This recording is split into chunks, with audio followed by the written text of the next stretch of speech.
ایک بہت بڑی کوٹھی کے عقب میں موجود انیکسی سے میوزک کی آواز باہر لون تک آ رہی تھی۔ باہر موجود کوئی بھی شخص انیکسی کے اندر موجود لوگوں کی قوت برداشت پر حیرانی کا اظہار کر سکتا تھا، لیکن وہ انیکسی کے اندر موجود لوگوں کی حالت دیکھ لیتا تو وہ اس حیران کن قوت برداشت کی وجہ جان لیتا۔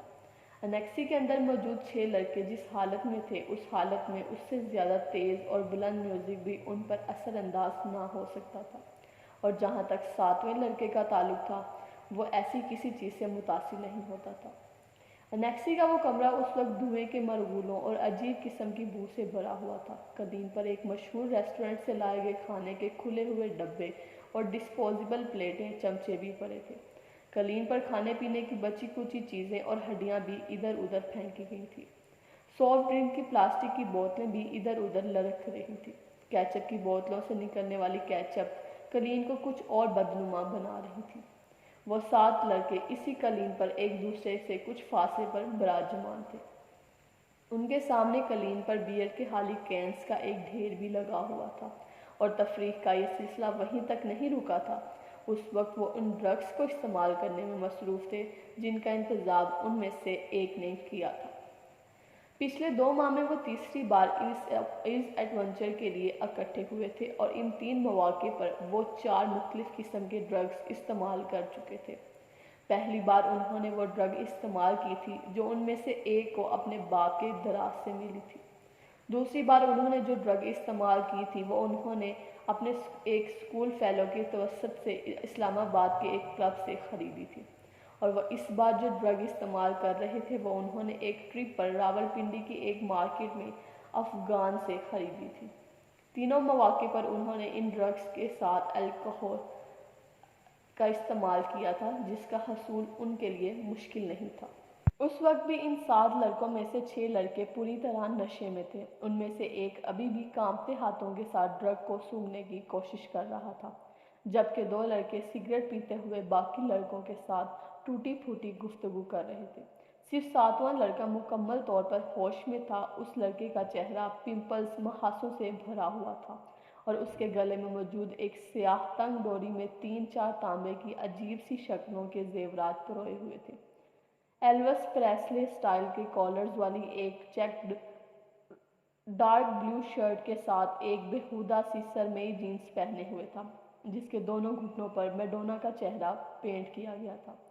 اس نے آنکھیں کھول کر اپنی دائیں طرف موجود لڑکوں پر ایک اچٹتی نظر ڈالی۔ اس کی آنکھیں سرخ ہو رہی تھیں، مگر اس سرخی کے باوجود وہ ایسا کوئی تاثر نہیں دے رہی تھی کہ وہ باقی لڑکوں کی طرح مکمل طور پر نشے کی گرفت میں تھا۔ چند منٹ انہیں دیکھنے کے بعد اس نے سیدھے ہوتے ہوئے ڈبیا میں موجود باقی ڈرگ کون میں ڈال دی اور ایک چھوٹے سے اسٹرا کے ساتھ اسے سونگھنے لگا۔ کافی دیر کے بعد اس نے اسٹرا کو ایک طرف پھینک دیا اور اپنے ہاتھ کی پور پر تھوڑی سی ڈرگ رکھ کر زبان کی نوک کے ساتھ کچھ دلچسپی، تجسس مگر احتیاط کے ساتھ اسے چکھا۔ دوسرے ہی لمحے اس نے برق رفتاری کے ساتھ اپنے بائیں جانب تھوکا۔ ڈرگ یقیناً بہت اچھی کوالٹی کی تھی۔ اس کی آنکھیں اب پہلے سے زیادہ سرخ ہو رہی تھیں، مگر ابھی بھی وہ اپنے ہوش و حواس میں تھا۔ اس کے چہرے کے تاثرات سے اندازہ ہو رہا تھا کہ وہ اپنی سرگرمی سے کچھ زیادہ محظوظ نہیں ہوا۔ 1-2 منٹ کے بعد اس نے اپنے پاس قالین پر پڑے ہوئے بیئرز کے کین سے کچھ گھونٹ لیتے ہوئے ڈرگ کے ذائقے کو صاف کرنے کی کوشش کی۔ کین رکھنے کے بعد وہ چند منٹ تک کون میں موجود ڈرگ کو دیکھتا رہا۔ دوسرے 6 لڑکے اس وقت تک نشے میں پوری طرح دھت کا کارپٹ پر اوندھے سیدھے پڑے تھے، مگر وہ اب بھی اسی طرح بیٹھا تھا۔ کین میں موجود بیئر کے گھونٹ لیتے ہوئے وہ پرسوچ انداز میں ان سب کو دیکھتا رہا۔ اس کی آنکھیں اب متروم ہو رہی تھیں، مگر ان میں موجود چمک بتا رہی تھی کہ وہ ابھی بھی مکمل طور پر نشے میں نہیں ہے۔ یہ اس کے ساتھ تیسری بار ہوا تھا۔ پہلی 2 بار ڈرگ استعمال کرنے کے بعد وہ اسی طرح بیٹھا رہا، جبکہ اس کے دوست بہت جلد نشے میں دھت ہوئے تھے۔ رات کے پچھلے پہر وہ ان لوگوں کو اسی حالت میں چھوڑ کر خود گھر آ گیا تھا۔ آج بھی وہ یہی کرنا چاہتا تھا۔ کمرے کے اندر موجود ڈرگ کی بو سے اب پہلی بار وہ الجھنے لگا۔ اس نے کھڑا ہونے کی کوشش کی اور وہ لڑکھڑا گیا۔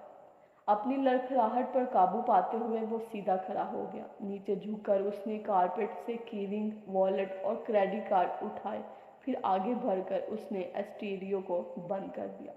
اپنی متروم اور سرخ آنکھوں سے اس نے کمرے میں ایک نظر دوڑائی، یوں جیسے وہ کوئی چیز یاد کرنے کی کوشش کر رہا ہو۔ پھر وہ کمرے کے دروازے کی طرف بڑھ گیا۔ ایک بار پھر نیچے بیٹھ کر اس نے جاگرز پہنے اور ان کے تسموں کو ٹخنوں کے گرد لپیٹ کر گرہ باندھی، پھر دروازے کا لاک کھول کر وہ باہر نکل گیا۔ روشنی سے یکدم وہ کوریڈور کی تاریکی میں آ گیا تھا۔ اندھیرے میں اپنا راستہ ڈھونڈتے ہوئے وہ انیکسی کے بیرونی دروازے کو کھولتا ہوا باہر لان میں آ گیا۔ انیکسی کی سیڑھیاں اترتے ہوئے اسے اپنے ناک سے کوئی چیز بہتی محسوس ہوئی۔ بایاں ہاتھ اٹھا کر اس نے اپنے اوپری ہونٹ پر رکھا، اس کی انگلیاں چپچپانے لگی تھیں۔ اس نے ہاتھ اٹھاتے ہوئے اپنی انگلیوں کو انیکسی کی بیرونی لائٹ کی روشنی میں دیکھا۔ اس کی پوروں پر خون کے قطرے لگے ہوئے تھے۔ اس نے اپنے ٹراؤزر کی جیب ٹٹولتے ہوئے اندر سے ایک رومال برآمد کیا اور اپنے پوروں پر لگا ہوا خون صاف کیا۔ اس کے بعد اسی رومال کے ساتھ اس نے اپنے ناک سے چمکنے والا خون صاف کیا۔ اسے اپنے حلق میں کوئی چیز چبھتی ہوئی محسوس ہوئی۔ اس نے کھنکار کر اپنا گلا صاف کرنے کی کوشش کی۔ اسے اب اپنے سینے میں بھی گھٹن کا احساس ہونے لگا۔ چند گہرے سانس لے کر اس نے گھٹن کو کم کرنے کی کوشش کی۔ وہیں کھڑے کھڑے اس نے 2-3 بار نیچے تھوکا اور ایک بار پھر سیڑھیاں اترنے کے لیے قدم بڑھایا۔ وہ یکدم ٹھٹک گیا۔ اس کے ناک میں عجیب سی سنسناہٹ ہوئی اور پھر یکدم کوئی چیز پوری قوت سے بہنے لگی۔ وہ بے اختیار کمر کے بل جھک گیا۔ ایک دھار کی صورت میں اس کی ناک سے نکلنے والا خون سیڑھیوں پر گرنے لگا تھا، ماربل پر پھسلتا ہوا خون۔ وہ اسے دیکھتا رہا۔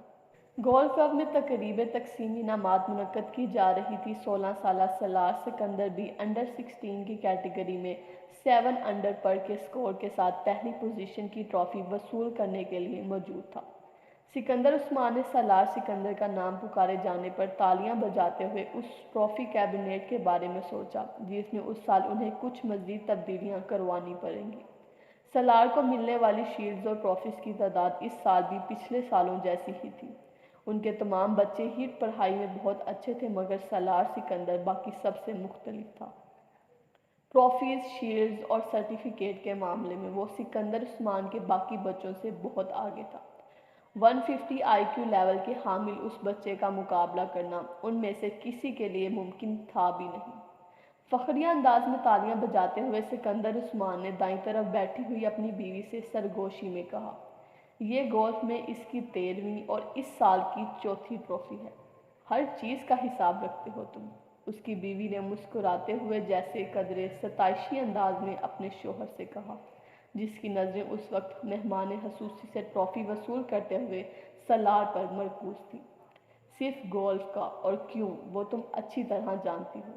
سکندر عثمان نے اپنی بیوی کو دیکھا، جو اب سیٹ کی طرف جاتے ہوئے سالار کو دیکھ رہی تھی۔ آئی بیٹ اگر یہ اس وقت اس مقابلے میں شرکت کرنے والے پروفیشنل کھلاڑیوں کے ساتھ کھیل رہا ہوتا تو بھی اس وقت اس کے ہاتھ میں یہی ٹرافی ہوتی۔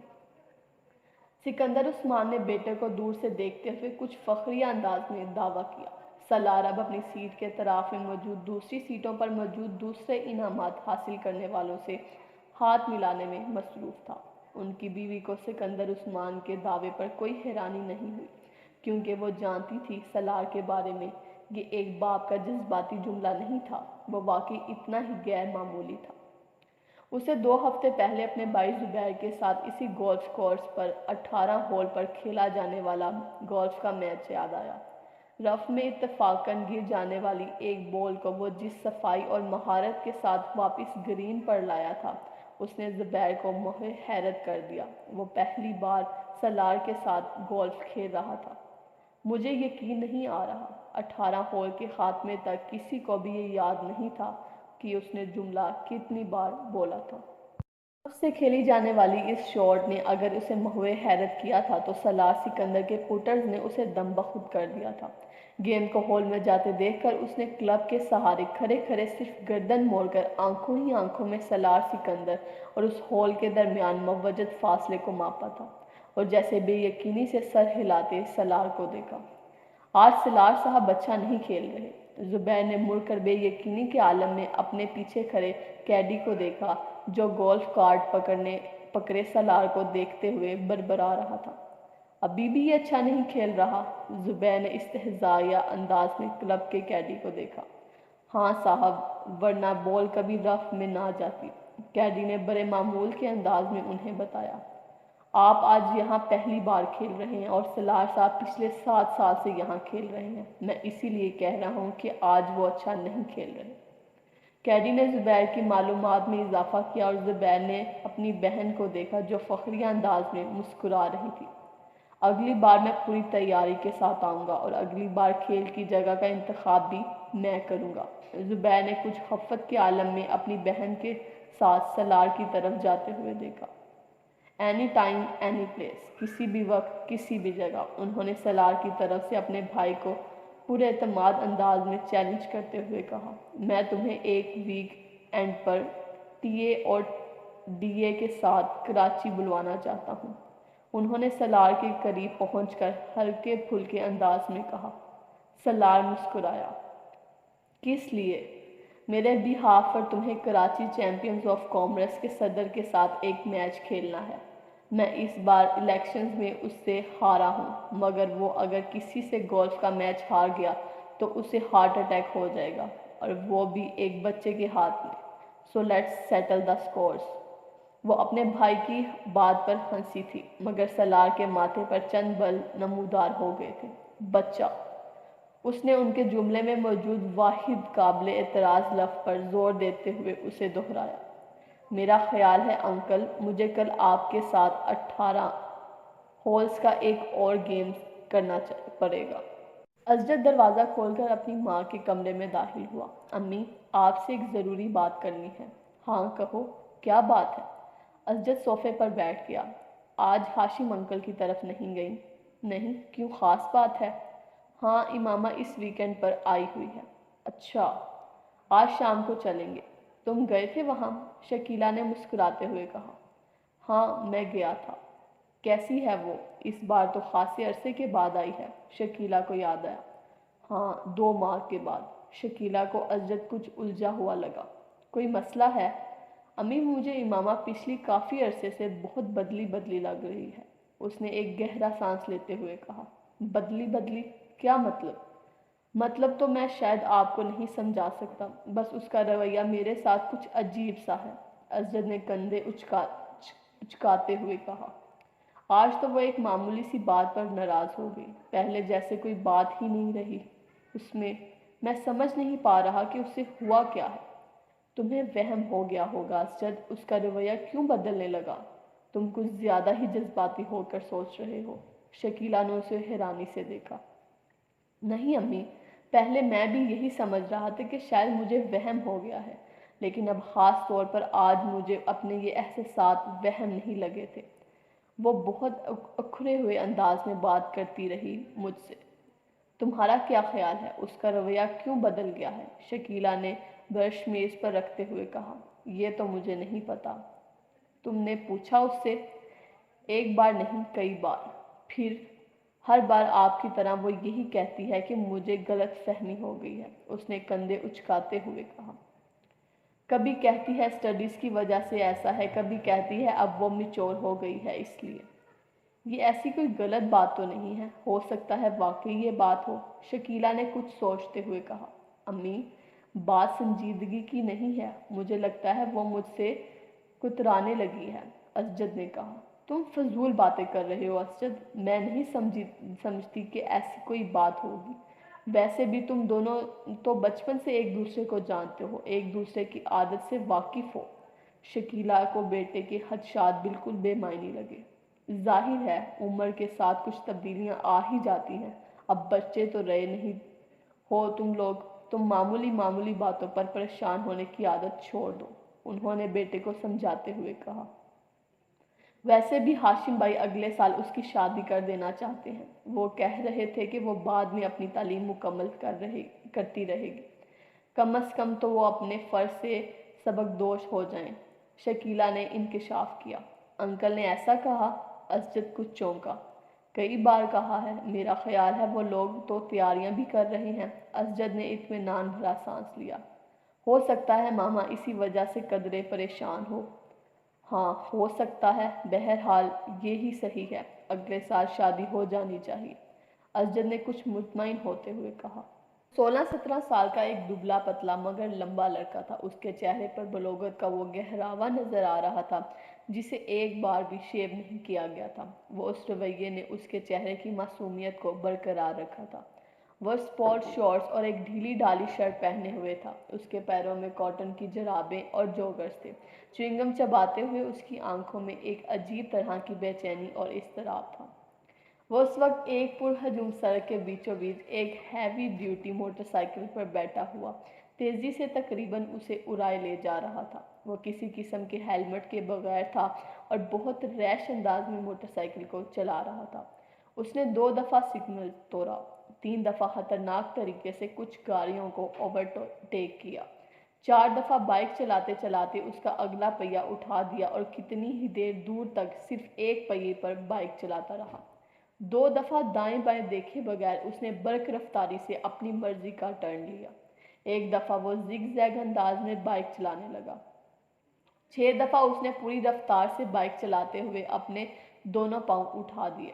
پھر یکدم اسی رفتار سے بائک چلاتے ہوئے اس نے ون وے کی خلاف ورزی کرتے ہوئے اس لائن کو توڑا اور دوسری لائن میں زناٹے کے ساتھ گھس گیا۔ سامنے سے آتی ہوئی ٹریفک کی بریکیں یکدم چرچرانے لگیں۔ اس نے فل سپیڈ پر بائک چلاتے ہوئے یکدم ہینڈل پر سے اپنے ہاتھ اٹھا دیے۔ بائک پوری رفتار کے ساتھ سامنے سے آنے والی گاڑی کے ساتھ ٹکرائی۔ وہ ایک جھٹکے کے ساتھ ہوا میں بلند ہوا اور پھر کسی چیز پر گرا۔ اسے اندازہ نہیں ہوا اس کا ذہن تاریک ہو چکا تھا۔ وہ دونوں لڑکے اسٹیج پر ایک دوسرے کے بالمقابل روسٹرم کے پیچھے کھڑے تھے، مگر ہال میں موجود اسٹوڈنٹ کی نظریں ہمیشہ کی طرح ان میں سے ایک پر مرکوز تھیں۔ وہ دونوں ہیڈ بوائے کے انتخاب کے لیے کنوینسنگ کر رہے تھے اور وہ پروگرام بھی اس کا حصہ تھا۔ دونوں کے روسٹرم پر ایک ایک پوسٹر لگا تھا جس میں سے ایک پر ووٹ فار سلار اور دوسرے پر ووٹ فار فیضان لکھا تھا۔ اس وقت فیضان ہیڈ بوائے بن جانے کے بعد اپنے ممکنہ اقدامات کا اعلان کر رہا تھا، جبکہ سلار پوری سنجیدگی کے ساتھ اسے دیکھنے میں مصروف تھا۔ فیضان اسکول کا سب سے اچھا مقرر تھا اور اس وقت بھی وہ اپنے جوش خطابت کے کمال دکھانے میں مصروف تھا اور اسی برٹش لہجے میں بات کر رہا تھا جس کے لیے وہ مشہور تھا۔ بہترین ساؤنڈ سسٹم کی وجہ سے اس کی آواز اور انداز دونوں خاصے متاثر کن تھے۔ ہال میں بلا شبہ سکوت طاری تھا اور یہ خاموشی صرف اس وقت ٹوٹی جب فیضان کے سپورٹرز اس کے کسی اچھے جملے پر داد دینا شروع ہوتے ہال یکدم تالیوں سے گونج اٹھا۔ آدھے گھنٹے کے بعد وہ جب اپنے لیے ووٹ کی اپیل کرنے کے بعد خاموش ہوا تو ہال میں اگلے کئی منٹ تالیاں اور سیٹیاں بجتی رہیں۔ ان تالیوں میں خود سالار سکندر بھی شامل تھا۔ فیضان نے ایک فاتحانہ نظر ہال پر اور سالار پر ڈالی اور اسے تالیاں بجاتے دیکھ کر اس نے گردن کے ہلکے اشارے سے اسے سراہا۔ سالار سکندر آسان حریف نہیں تھا، یہ وہ اچھی طرح جانتا تھا۔ اسٹیج سیکرٹری اب سالار کے لیے اناؤنسمنٹ کر رہا تھا۔ تالیوں کی گونج میں سالار نے بولنا شروع کر دیا۔ گڈ مارننگ فرینڈز، وہ یک لحظہ ٹھہرا۔ فیضان اکبر ایک مقرر کے طور پر یقیناً ہمارے اسکول کا اثاثہ ہے۔ میں یا دوسرا کوئی بھی ان کے مقابلے میں کسی اسٹیج پر کھڑا نہیں ہو سکتا۔ وہ ایک لمحے کے لیے رکا۔ اس نے فیضان کے چہرے کو دیکھا جس پر ایک فخریہ مسکراہٹ ابھر رہی تھی، مگر سالار کے جملے کے باقی حصے نے اگلے ہی لمحے اس مسکراہٹ کو غائب کر دیا۔ اگر معاملہ صرف باتیں بنانے کا ہو تو۔ ہال میں ہلکی سی کہکلاہٹ ابھری۔ سالار کے لہجے کی سنجیدگی برقرار تھی، مگر ایک ہیڈ بوائے اور مقرر میں بہت فرق ہوتا ہے۔ مقرر کو باتیں کرنی ہوتی ہیں اور ہیڈ بوائے کو کام کرنا ہوتا ہے۔ دونوں کے درمیان ٹوکر اور ڈوئر کا فرق ہوتا ہے۔ Great talkers are not good doer. Salar کے سپورٹرز کی تالیوں سے ہال گونج اٹھا۔ میرے پاس فیضان اکبر جیسے خوبصورت لفظوں کی روانی نہیں ہے، اس نے اپنی بات جاری رکھی۔ میرے پاس میرا نام اور میرا متاثر کن ریکارڈ ہے۔ مجھے کنونس کے لیے لفظوں کی کوئی دریا نہیں بہانے، مجھے صرف الفاظ کہنے ہیں۔ وہ ایک بار پھر رکا۔ Trust me and vote for me, مجھ پر اعتماد کریں اور مجھے ووٹ دیں۔ اس نے شکریہ ادا کرتے ہوئے جس وقت اپنے مائک کو آف کیا اس وقت ہال تالیوں سے گونج رہا تھا۔ 1 منٹ 40 سیکنڈ میں وہ اسے نپے تلے اور کیلکولیٹنگ انداز میں بولا تھا جو اس کا خاصا تھا۔ وہ اسی 1.5 منٹ نے فیضان کا تختہ کر دیا تھا۔ اس ابتدائی تعارف کے بعد دونوں امیدواروں سے سوال و جواب کا سلسلہ شروع ہوا تھا۔ سالار سکندر ان جوابات میں بھی اتنے ہی اختصار سے کام لے رہا تھا جتنا اس نے اپنی تقریر میں لیا تھا۔ اس کا سب سے طویل جواب 4 جملوں پر مشتمل تھا، جبکہ فیضان کا سب سے مختصر جواب بھی 4 جملوں پر مشتمل نہیں تھا۔ فیضان کی صفاحت اور بلاغت جو پہلے اس کی خوبی سمجھی جاتی تھی، اس وقت اس سٹیج پر سالار کے مختصر جوابات کے سامنے چرب زبانی نظر آ رہی تھی، اور اس کا احساس خود فیضان کو بھی ہو رہا تھا۔ جس سوال کا جواب سالار ایک لفظ یا ایک جملے میں دیتا، اس کے لیے فیضان کو عادتاً تمہید باندھنی پڑتی، اور سالار کو اپنی تقریر میں اس کے بارے میں کیا ہوا یہ تبصرہ وہاں موجود اسٹوڈنٹس کو کچھ اور صحیح محسوس ہوتا کہ ایک مقرر صرف باتیں کر سکتا ہے۔ سالار سکندر کو ہیڈ بوائے کیوں ہونا چاہیے؟ سوال کیا گیا۔ کیونکہ آپ بہترین شخص کا انتخاب چاہتے ہیں، جواب آیا۔ کیا یہ جملہ خود ستائشی نہیں ہے؟ اعتراض کیا گیا۔ نہیں، یہ جملہ خود شناسی ہے۔ اعتراض کو رد کیا گیا۔ خود ستائشی اور خود شناسی میں کیا فرق ہے؟ ایک بار پھر چبھتے ہوئے لہجے میں پوچھا گیا۔ وہی جو فیضان اکبر اور سالار سکندر میں ہے، سنجیدگی سے کہا گیا۔ اگر آپ کو ہیڈ بوائے نہ بنایا تو آپ کو کیا فرق پڑے گا؟ فرق مجھے نہیں، آپ کو پڑے گا۔ کیسے؟ اگر بہترین آدمی کو ملک کا لیڈر نہ بنایا جائے تو فرق قوم کو پڑتا ہے، اس بہترین آدمی کو نہیں۔ آپ اپنے آپ کو بہترین آدمی کہہ رہے ہیں۔ ایک بار پھر اعتراض کیا گیا۔ کیا اس ہال میں کوئی ایسا ہے جو خود کو برے آدمی کے ساتھ ایکویٹ کرے؟ ہو سکتا ہے ہو۔ پھر میں اس سے ملنا چاہوں گا۔ ہال میں ہنسی کی آوازیں ابھری۔ ہیڈ بوائے بننے کے بعد سالار سکندر جو تبدیلیاں لائے گا اس کے بارے میں بتائیں۔ تبدیلی بتائی نہیں جاتی، دکھائی جاتی ہے، اور یہ کام میں ہیڈ بوائے بننے سے پہلے نہیں کر سکتا۔ چند اور سوال کیے گئے، پھر اسٹیج سیکرٹری نے حاضرین میں سے ایک آخری سوال لیا۔ وہ ایک سری لنکن لڑکا تھا جو کچھ شرارتی انداز میں مسکراتے ہوئے کھڑا ہوا۔ اگر آپ میرے ایک سوال کا جواب دے دیں تو میں اور میرا پورا گروپ آپ کو ووٹ دے گا۔ سالار اس کی بات پر مسکرایا۔ جواب دینے سے پہلے میں یہ جاننا چاہوں گا کہ آپ کے گروپ کے لوگ کتنے ہیں؟ اس نے پوچھا۔ 6، اس لڑکے نے کہا۔ سالار نے سر ہلایا۔ اوکے، سوال کریں۔ آپ کو کچھ حساب کتاب کرتے ہوئے مجھے بتانا ہے کہ اگر ہم 2,67,895 میں 9,52,852 کو جمع کریں، پھر اس میں سے 3,99,999 کو تفریق کریں، پھر اس میں 9,29,292 کو جمع کریں، اور اسے وہ سری لنکن لڑکا ٹھہر کر ایک کاغذ پر لکھا ہوا ایک سوال پوچھ رہا تھا۔ 6 کے ساتھ ضرب دیں اور پھر اسے 2 کے ساتھ تقسیم کریں اور جواب میں 4,92,359 کو جمع کر دیں تو کیا جواب آئے گا؟ وہ لڑکا اپنی بات مکمل نہ کر سکا۔ 81,42,473۔ برق رفتاری کے ساتھ سالار نے جواب دیا۔ اس لڑکے نے کاغذ پر ایک نظر دوڑائی اور پھر کچھ بے یقینی سے سر ہلاتے ہوئے تالیاں بجانے لگا۔ فیضان اکبر کو اس وقت اپنے آپ ایک ایکٹر سے زیادہ نہیں لگا۔ پورا ہال اس لڑکے کے ساتھ تالیاں بجانے میں مصروف تھا۔ فیضان اکبر وہ پورا پروگرام ایک مذاق محسوس ہونے لگا۔ 1 گھنٹے کے بعد جب وہ سالار سکندر سے پہلے اس سٹیج سے اتر رہا تھا تو وہ جانتا تھا کہ وہ مقابلے سے پہلے ہی مقابلہ ہار چکا تھا۔ 150 کے آئی کیو لیول والے اس لڑکے سے اسے زندگی میں اس سے پہلے کبھی اتنا حسد محسوس نہیں